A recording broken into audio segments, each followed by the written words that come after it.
last year, paid $15 to join. You know, they were soliciting membership. So they had a meeting about 2 weeks ago out at Normandy over and all of that kind of stuff. Well, you know, certain position, which, you know, is trivial. They're talking about a little club here with a bank balance 200. We are having a lot of teachers wanting to know, how can I qualify to run for the Democratic Party? I'd like to be a part of the party activities and affairs. And in some cases, I'm sure, I haven't checked, but I'm sure in some cases that we have had teachers ask some of our staff, how do I go about qualifying? And I would assume that there have been some counties in which questions have been raised. I would also assume that many other groups are doing the same thing. So I think Mr. Bales, if he will check the record, will find that teachers have always been involved in party affairs, and I hope that they and other groups will continue to be involved. Is the Alabama Education Association interested in the Democratic Party? No, we have no desire to take over the Democratic Party. Some people have alleged that, and that's totally false. We are interested in seeing good government. We're interested in seeing a strong party, both Democratic and Republican. And many of our teachers are Republican, and we hope that they will become involved in Republican Party affairs. There's nothing for us to gain by being involved in the party in any attempt to take it over, because there's nothing there that can help us.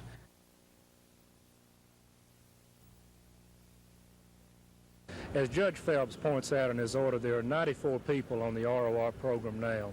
Of those 94, there are 2 who did not come to court. Thus, there are 92 people who were allowed to be released by this program, and a vast majority of them would frankly have been in jail waiting for trial had this program not been in existence. These are people who don't belong in jail, who are first offenders for nonviolent offenses, and they're the type of person who are good risks, who don't require a type of cash or property-based security to make them come to court. And the most obvious effect of a ruling to the opposite effect would be simply that there are people in jail, there would be people in jail who are presumed to be innocent, who've been convicted of no crime, who simply don't belong to be in jail. Because they didn't have the money to get a bail bond. Absolutely.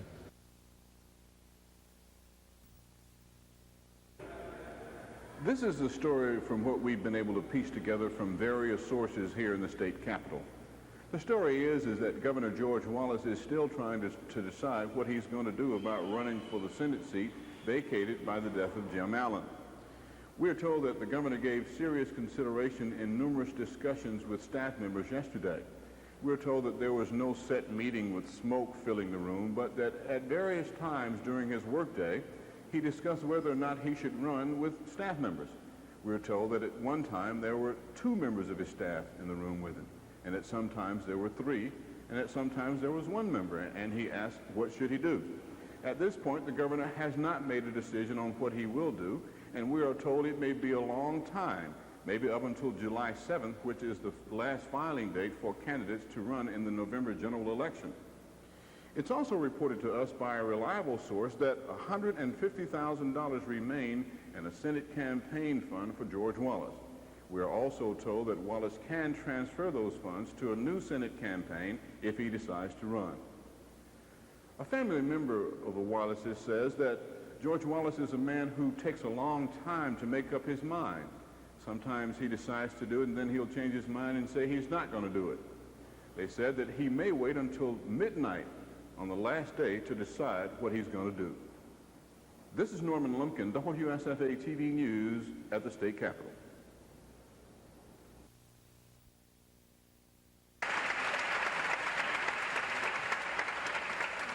Since Monday, these high school young ladies have been learning the workings of state government, sitting at the feet of numerous state government leaders and state government experts.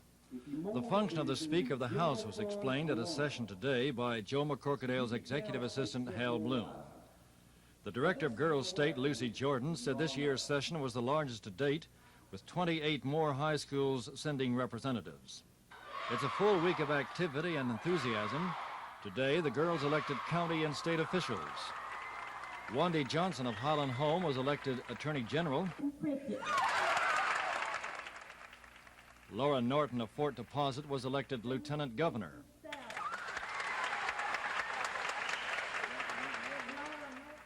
Joy Cooper of Prattville was elected governor by a wide margin. Joey Cooper, 248.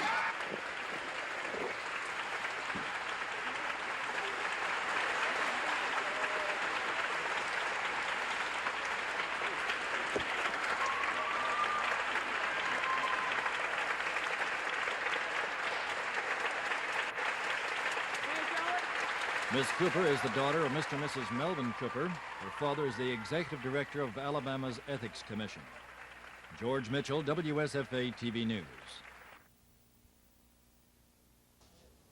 Sentencing was scheduled for 9 o'clock this morning in Judge Perry Hooper's court. Mrs. Allen arrived here at about 8:50, accompanied by her husband. She had been released from Montgomery Hospital 2 days ago, suffering from what her doctor described as emotional and physical exhaustion. At about 9:05, the court bailiff said sentencing would be delayed until 10:30 to give one of Mrs. Allen's attorneys time to arrive from Tuscaloosa. It was 10 minutes to 11 before Mrs. Allen, her husband, her attorneys, and Montgomery District Attorney Jimmy Evans and his assistants entered the courtroom.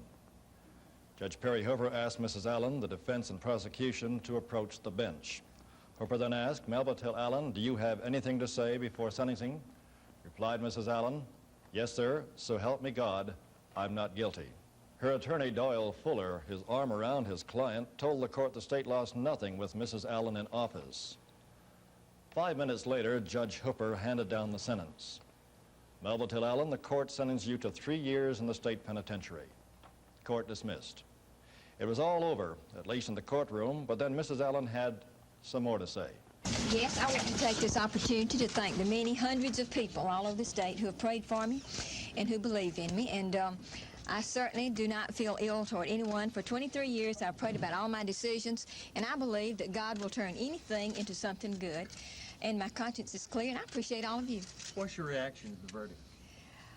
Well, after 10 months, I don't suppose that I could really be surprised at anything, but with God's help, I feel like I can take absolutely anything. And I don't want any of you to think that I feel cocky or that I take any of this lightly, but God gives me unbelievable strength every time we have a crisis. Mrs. Allen, what will you do now? I take one day at a time, and you know I'm a fighter and I never give up. Mrs. Allen, are you going to step down? Are you going to step down from office as a result of this? I won't make any comments about that. I promised my lawyers that I would limit anything I said to personal things. Do you consider yourself to still be state treasurer of Alabama? I guess that would get into the legal matter, but I was very honest with you. I didn't run out. I gave all of you an opportunity to make all the pictures you want. You know I'm not the kind to run from anything, but I promised them that I would How do you feel physically? Well, not as strong as I have. Mrs. Allen's attorney said an appeal process will begin shortly. Well, immediately after the sentence was pronounced, we filed an oral notice of appeal that will be supplemented later with a written notice of appeal. The judge thereupon set an appeal bond of $3,000, which was posted, has already been posted. That has the effect of suspending the imposition of the sentence until the appeal is concluded. The next step will be to wait for the court reporter to prepare the transcript of the evidence and proceedings in this first trial. When that is prepared, we will then get into full swing with the appeal. Mrs. Allen was convicted on May 24th on 2 counts of using her office of state treasurer to obtain a loan and credit from the American Bank of Geneva. The ethics law violation carries a sentence of up to 10 years in prison and a $10,000 fine. Reporting from Montgomery Circuit Court, George Mitchell, WSFA TV News.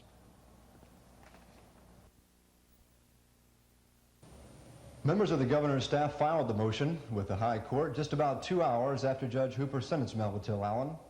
The problem appears to be a possible discrepancy between a portion of the state constitution and a section of the state code. The code says that anyone in a state office loses that office when and if a criminal sentence is passed down. The Constitution, meanwhile, lists the conditions under which the state treasurer can be removed from office. One of those conditions is corruption in office. So the governor has now asked the state Supreme Court 3 opinions. First, Did the sentencing of Melville Allen result in a vacancy in that office, which now must be filled by a governor's appointment? If the answer to that question is yes, would such vacancy and appointment be constitutionally valid without complying with the provisions of the Constitution?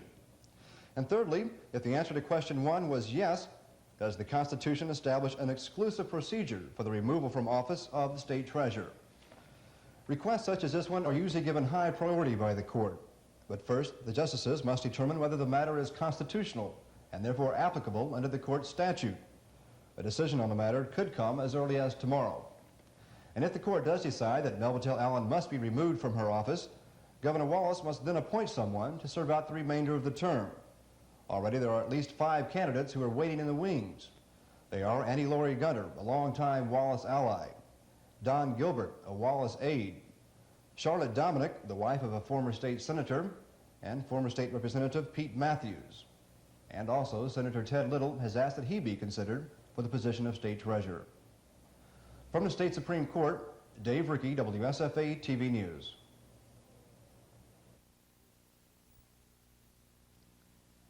Chief Swindle said the arrest came after an extensive manhunt by the police department and the detective division. Last night, an arrest was made of Anthony Jackson, a black male, 18 years of age, who resides at 205 Marshall Street. He was arrested at 8:20 p.m. last night and charged with these 2 counts of rape. We have a confession from this young male who admits the rape and without cause or reason other than his own desires broke into these people's apartments where they were alone and did commit an act of rape upon them.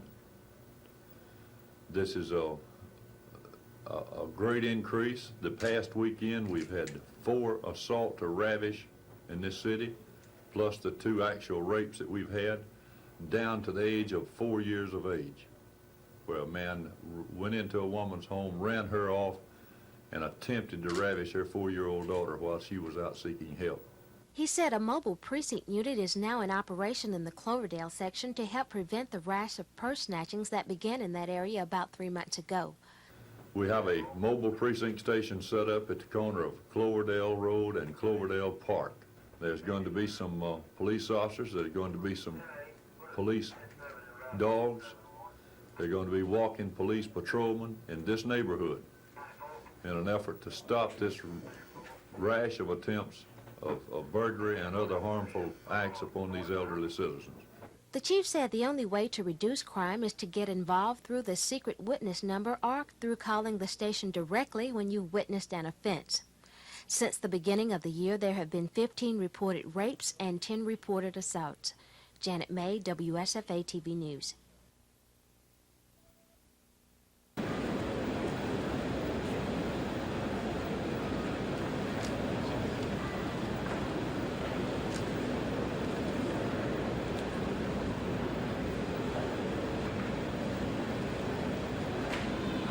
And I suppose I get as much of pleasure out of standing here this morning and professing my admiration for Dr. Watkins as I do anything else.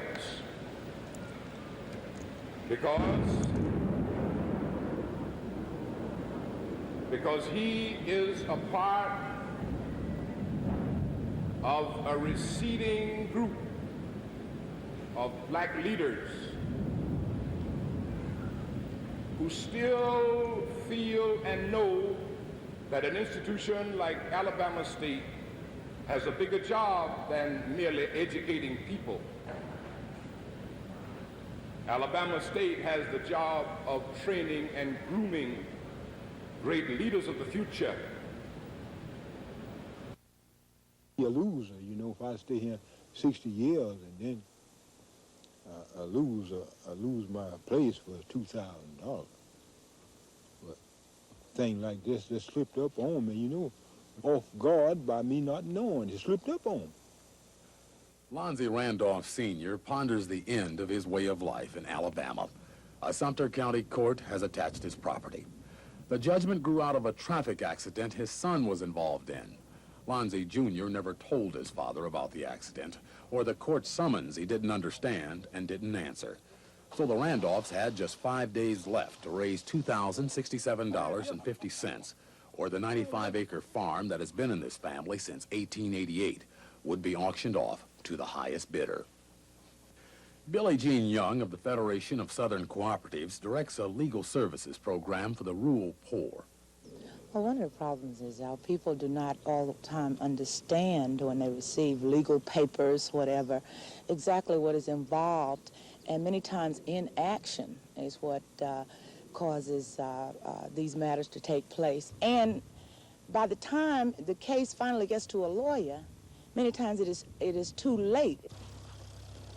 U.S. Census figures show in 1910, blacks in America owned more than 15 million acres of farmland. Small farms mostly, concentrated in the South. Today, black farmland ownership has dwindled to less than 5 million acres, and the land left is being lost at a rate of more than 6,000 acres a week. Lonzie Randolph was able to save his property by borrowing the money from the Atlanta-based Emergency Land Fund, a nonprofit organization devoted solely to the preservation of black-owned land. President Joseph Brooks says things are tough for all small farmers, but the black farmer has the added burden of racial discrimination. We think that there's an attitude that black folks just simply don't need to be self-sufficient. They simply don't need to own anything, because the attitude has been that you work for me and that's sufficient. So when we start talking about blacks being successful in agriculture, we have to also superimpose upon that the racial discrimination and the tradition of that kind of discrimination that has existed here in the South. Much black-owned land was lost with the black migration north. Many Southern blacks did not leave wills. That allowed distant and disinterested relatives to inherit partial interest and force the sale of family property. Through fair deals and frauds, those left behind, like Tom and Mary Anderson in Holmes County, Mississippi, were forced off the land as whites took over ownership. A white man got more power. Power to take the black man's land? Yes, sir. He can do anything he want with it. He try to do anything he want. The outmigration of blacks from the South to the North was a big factor in the loss of black ownership of the land. The irony is that many big city northern blacks with broken dreams are beginning to return to the South, coming home to a lot less of what was theirs when they left. This is how critical the situation is. So fast are blacks losing ownership of the land, more than 6,000 acres a week, more than 330,000 acres a year, that if the current trend goes unchecked, by the year 1990, blacks will not own one single farm acre in America. We're going to ask at this time that the owners in the House come and please take these seats. Those persons in the House who have land problems, who have lost some land recently. The National Association of Landowners, a group recently organized to confront the problems facing black landowners. Education is its best weapon, but an aging membership, largely illiterate and cautiously conservative, makes it an uphill struggle. Simon Lee Bonnell, will you find them folks and bring them up here? There they sit over there. You know I'm talking to you. You know you're having land problem. Come on up here. Neither the Association of Landowners nor any other group is having the kind of success that would stop the loss of black-owned land. It seems the end of the black farmer in America is inevitable. My children is what I'm thinking about. And I'm thinking about my old folk back. How he labored, how he doing. My daddy, he knew when he came here, he wasn't going to stay here all the time. He wasn't going to be here all the time. But he was hoping I would. And maybe I feel the same way, but it ain't got to be true. It could end. It could end. Gerald Harrington, NBC News, Holmes County, Mississippi. We don't understand why the government would want to let more imports come in, because where was the government 4 years, the last 4 years? Where has the government been when we were losing our shirts and people were going out of business? The high price of beef that has been experienced at the supermarkets in recent months is due simply because we just don't have enough beef. We're in short supply of beef in America. And until our cattlemen can make some more money, and until our cattlemen can do that, they are not going to be able to to increase their herds. But if they can make some money and regroup, they will get more cows, produce more calves, and the supply will come more into the picture with the demand. So, in your opinion, what is going to be conducive to that price coming down sometime in the future? I think the thing that's going to make cattle prices and beef prices in the grocery store come back down to a level in which the consumers can live with it, and which we want to because they're our customers, is to let us build up our herds again and get more cattle in this country, and then there'll be a better supply, because right now it is a shortage and the demand for beef is terrific. The demand for beef just continues to rise. Why was they like it. Why was not this demand met? What was the problem as far as your supply? Well, we oversupplied up until last year. We had up until 3 years ago, really, we had an oversupply of beef. And that's what caused beef cattle to go down. People began to liquidate the herds. For example, last year, we liquidated in Alabama 1/3 of our brood cows, our factories, because people couldn't make a living and they got out of the business. Now, this was coupled also with the drought. The drought of last year had a lot to do with it. It's a very crowded area, and there are a lot of people living there. The biggest problem is the kids. You know, they have no place to play, and since we've been there, we had one rock throwing incident, which occurred because the kids said they didn't have anything to play with, so they started throwing rocks. You know, prior to us going into Trenton Court, we had several ball and rock throwing incidents, which they were throwing at passing motorists and different people. We have talked to the youth in the area, and the youth is very cooperative. And we are trying to get them organized in a recreation program where they can be organized in what they're doing. And we are attempting to get equipment for these kids so they would have something to play with. But for the congestion of the housing area, not too much we can do about that. The state treasurer's office is open again today now that the state has a new treasurer. The office remained closed yesterday after Melville Till Allen was removed from office and until Governor George Wallace decided to appoint Annie Laurie Gunter as treasurer. That appointment was followed this morning with a swearing in at the new treasurer, performed at an early hour to get state monies flowing again. Judge Thomas Lawson, retired Alabama Supreme Court Justice, handled the swearing-in ceremonies. That I will support the Constitution of the United States. That I will support the Constitution of the United States. And the Constitution of the State of Alabama.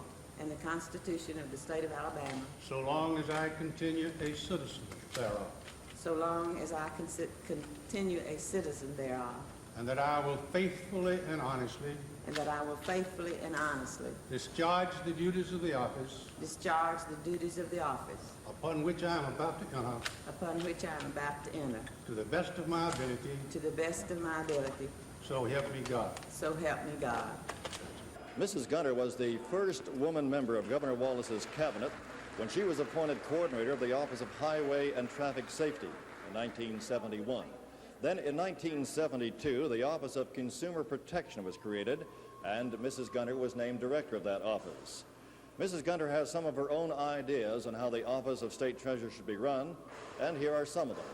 Well, of course, right now I'm going to have to really take a look at everything. I'm certainly going to examine everything and see what's going. First thing I want to do, I want to find out where the state deposits are, and then I want to take a look at the entire operation and see if there's anything that could be feasibly be done to more efficiently operate the office. And I'm speaking of maybe in the data processing area or something, but I want to do whatever is that we possibly can do to efficiently run the office in a very positive, correct way. But at the same time, if there's anything that we can do to realize more interest or more income from the state deposits to accrue to the general fund, I certainly want to do that. That's going to be the very first thing that I'm going to try to do. But I am going to be absolutely fair and honest in making the state deposits fair and equitable among all the banks And I want to assure the bankers of that I think this is what the bankers want. They want somebody that's going to be fair, and I certainly am going to do that. Mrs. Gunner will serve as state treasurer until January of next year.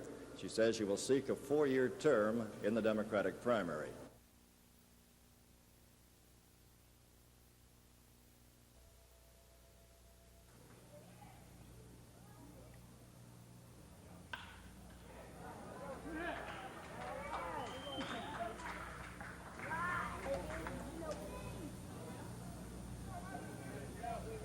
Softball game beginning at 6 p.m.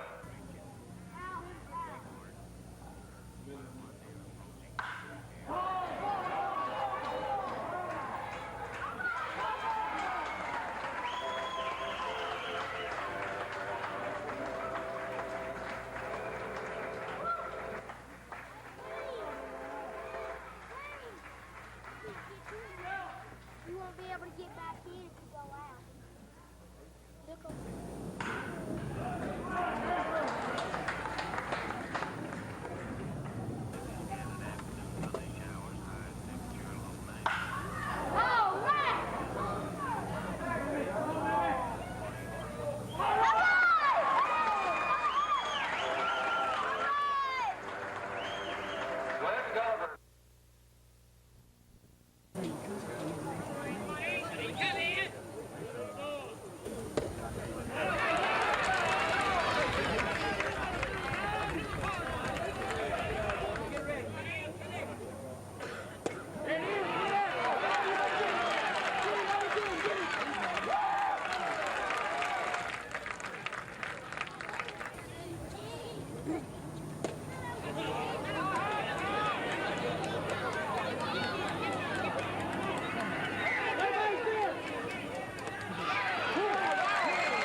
Wilma Basin Woodham.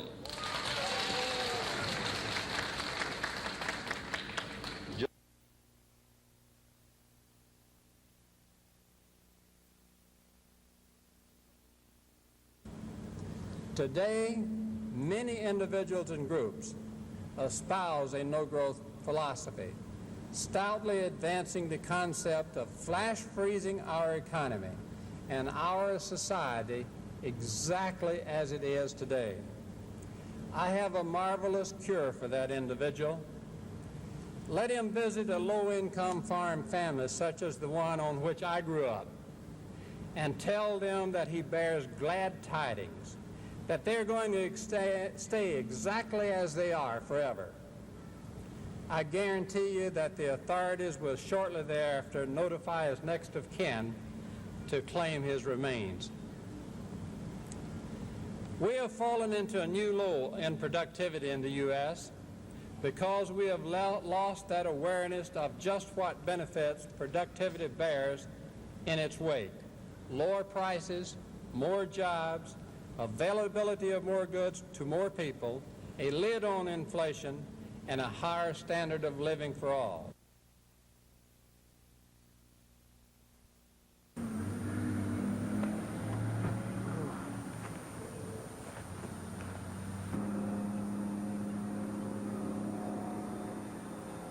There must have been a gas leak in his gas tanks or something. He must have been trying to crank the boat. Anyway, there's some sparks that ignited it. And it wasn't propane and stove or anything like that. It was just a flat explosion, you know. And gasoline. Well, there's gasoline in the boat now, in the bilge. It blew every window in the thing out. And I jumped on it about 30 seconds after it happened. 4 or 5 fire extinguishers and put the thing out before it blew everything up. Mr. Chapman, he got burned pretty bad all over his body, his hair. You know, it ate him up pretty good. But his wife, I believe she cut her knee and had a little baby. She was sitting it on the boat when it happened. It burned her, you know, little baby a little bit. But he's hurt the worst.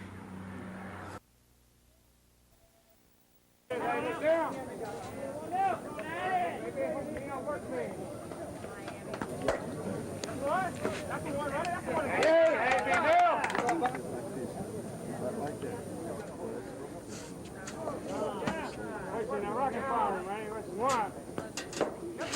You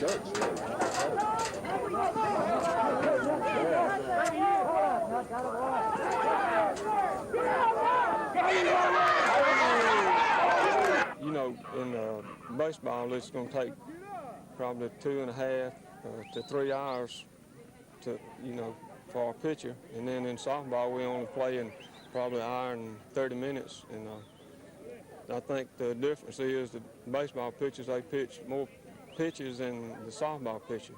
And I believe it doesn't take as much out of them because there is a big difference in the amount of pitches that the pitchers do throw.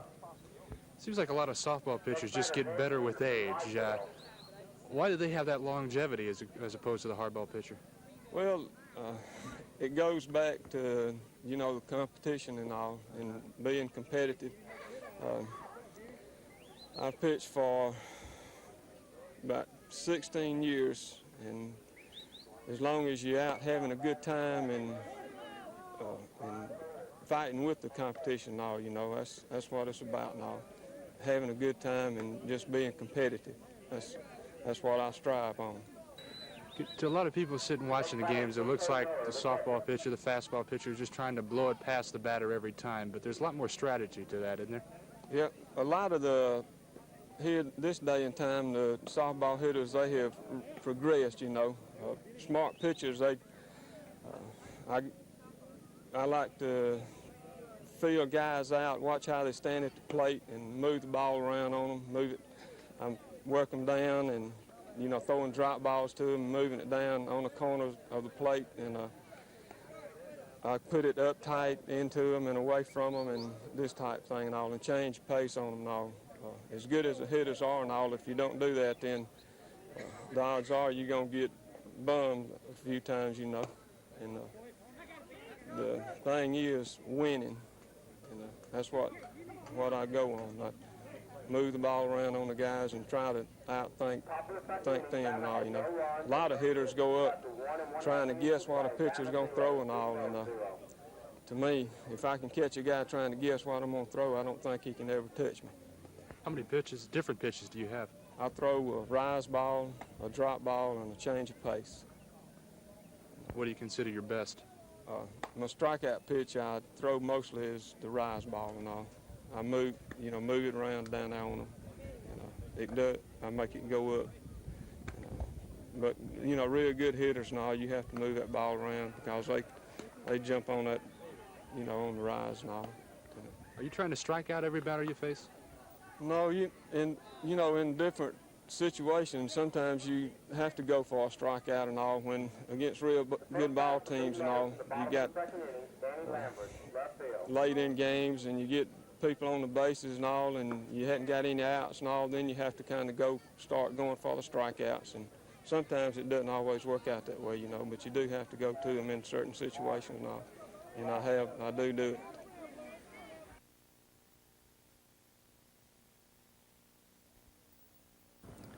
Governor George Wallace has named Annie Laurie Gunter to fill the remaining term of Melville Till Allen as state treasurer. Details on this and other stories tonight at 10.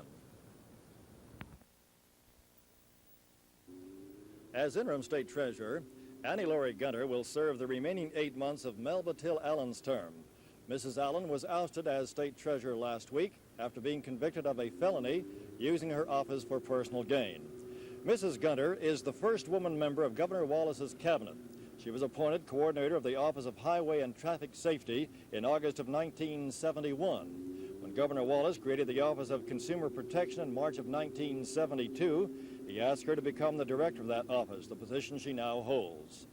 Following the appointment this evening, which came around 6:30, we asked Mrs. Gunter for her reaction about being appointed state treasurer. Of course, I'm very honored again by Governor Wallace for placing this trust in me, because I think this is especially a very sensitive position now, and I want to assure him and the people of Alabama that I will not betray that trust, and I will qualify later to run for a full term in the September primary, and I want to assure the people of Alabama that I will be fair and equitable in the operation of the Treasurer's office, and will work to see that their money is protected and invested so that the very greatest amount can be returned to the general fund, and that I want to operate that office ethically and efficiently and economically for the best interests of everybody in Alabama. Reporting from the state capitol, George Mitchell, WSFA TV News. It's not a typical municipal golf course. It has some character. It's a fairly flat golf course. The greens are very large. The tees are very large. It's going to give us a lot of flexibility in how we set the golf course up. We can set it up relatively easy, or we can set it up so it would be a challenge to golfers of all caliber. I don't believe I have seen a golf course in this good a shape to begin play on. Was this intentional? Well, it's a kind of a result of the problems that we've had with some of the cart paths and with some storm damage that we had. We had anticipated opening the golf course earlier, and the grass, the greens, and the tees, the fairways are ready, but some of the other areas were not ready. So it's given the grass a chance to mature, which is good for the golf course. Also, I would think that it will be able to hold heavy play through the season better, having come along this far. Is that true? Yes, it's a real advantage to us to have had this opportunity to let the grass grow in a little bit more than would normally have happened. The State Dairy Commission will take the testimony it gathered at the hearing under consideration and make its report public in a few weeks. The Commission may decide whether to remove the maximum price on retail sales of milk or leave it alone. The Alabama Dairy Producers Association asked for the hearing on new price levels. It claims removal of the maximum retail price would place the Alabama milk producer on a better competitive basis with producers in neighboring states. Curtis Springer, General Counsel for the Dairy Products Association, said if the Commission does not remove all maximum retail prices, then the association wants to increase the maximum retail price on all milk products. We will show testimony where milk in Mississippi and Georgia, buttermilk, for instance, will be 25 and 35 cents a half a gallon more than in Alabama. Now, the grocer owns the grocery store, and when we ask him to sell our milk, he tells us what he's going to pay for it. And if we want more than he says he'll pay, he says you'll have to go somewhere else. So it's a matter of the present maximum being down too low in half gallons and quarts. Now the gallon where most of the milk is sold at lower than maximum prices, and will continue to be. And we have nothing to do with the minimum, you see. So the consumer won't get real upset about the hearing. The grocer is going to sell the milk for whatever he wants to because there is no minimum price. He can give it away. He can sell it for 5 cents a gallon with a $10 purchase, which they're doing in Fayette right now. Sell it for 68 cents a gallon, up to $1.99 a gallon. But that's solely within the right of the grocer. And this hearing will have nothing to do with that. A dairyman from Lauderdale County asked the Commission to raise the maximum retail price of milk so he could make a living, or he said drop the maximum so he could get out of the dairy business and turn his cows into a hamburger. Charles McDonald, Executive Secretary for the Alabama Retailers Association, called for raising the maximum price or eliminating it completely. George Mitchell, WSFA TV News. While Lane Wallach has been winning every local golf tournament in sight this summer, several local golfers have come close. But none have come closer more often than Emil Vaughn at the Bonnycrest Country Club. At the Woodley Invitational 2 weeks ago, Vaughn came close again. He came from 3 strokes behind to tie Wallach for the lead late in the final round. But by the end of the day, Vaughn was again 3 strokes behind and again had to settle for second place. But even though Vaughn has failed to win a tournament this summer, he says he's not disappointed with his play.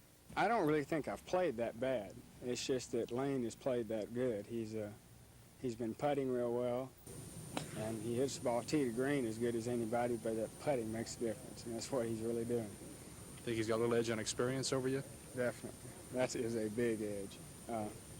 He's been playing amateur golf for I don't know how many years, 10 years I'd say, and he's won tournaments, I don't know how many, 50 or 60 tournaments. And it makes a big difference, especially down the stretch. All right. Hey, coming into this tournament, the Arrowhead, where do you think most of the pressure lies? The guys trying to catch Lane Wallach or him trying to hold off the other ones? He's bound to be thinking about it. He really, I'm pretty sure that nobody has ever come close to even making the slam of all the tournaments, but as much experience as he has and as good a player as he is, he has a chance. But he's got to get the breaks. Golf is a game of misses, and if you don't get the breaks, then you can't win. But Vaughn is by no means expecting just a two-man battle at Arrowhead. He says it should be a wide-open tournament with several golfers in contention for the title. The tournament runs Friday through Sunday at the Arrowhead Country Club. Dan O'Brien, WSFA TV Sports.